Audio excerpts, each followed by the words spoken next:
Hey, this is Lady C. Welcome to the studio. I'm looking forward to showing you a little bit of information about Microsoft PowerPoint in the cloud.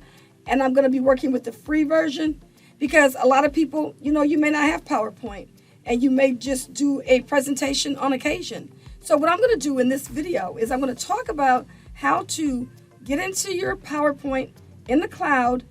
And in another video, I'll show you how to create a free account. But in this video, I'm just working with the free account.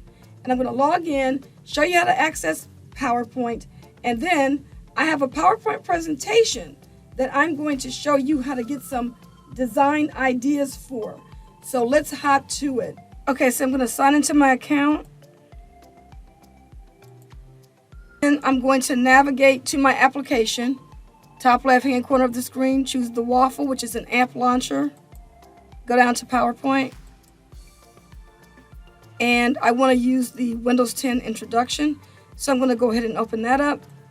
So on the first slide, Windows 10, I'm going to go up to the designer on the top right-hand corner of the screen. Choose designer.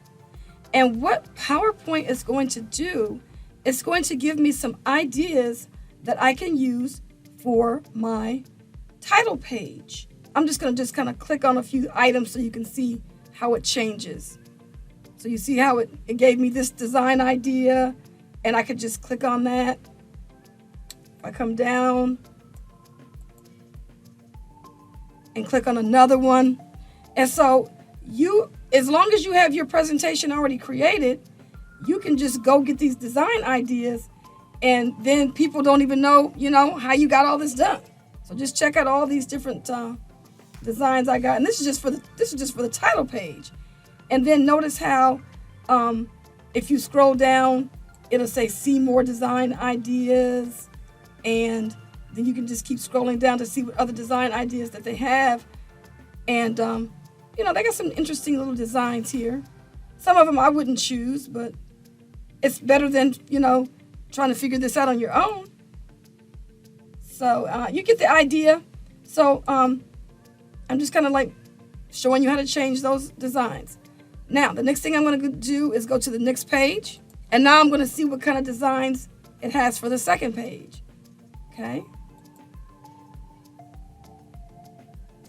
So all you got to do is just keep looking through here to find out what designs you want to use for your presentation. All of them aren't the best, but it gets the job done. Now, one of the things I want to tell you about this Microsoft O365 account. If it is a free account, then you're going to be limited in how many of the design ideas that you use. If it is a paid account, you can use as many design ideas as you'd like. Now, the free account gives you 5 gigabytes of storage free to be used across the platforms, and this is all the apps in O365. So if you have a free account, you'll have access to Word, PowerPoint, Excel, and you'll be saving all of your files to OneDrive. So OneDrive is where all of Microsoft 365 files are stored in the cloud. So these are just some tips to get you started. If you have the desktop version of PowerPoint, you can also use design ideas as well. So I hope these were some pretty good tips for you in helping you to get started with PowerPoint design ideas in a manner that can help you along in your presentations, especially if you want to kick up your presentations a notch where it doesn't look so bland and plain. Okay? So if you like these tips, make sure you hit that like button, and I'll see you on the next video.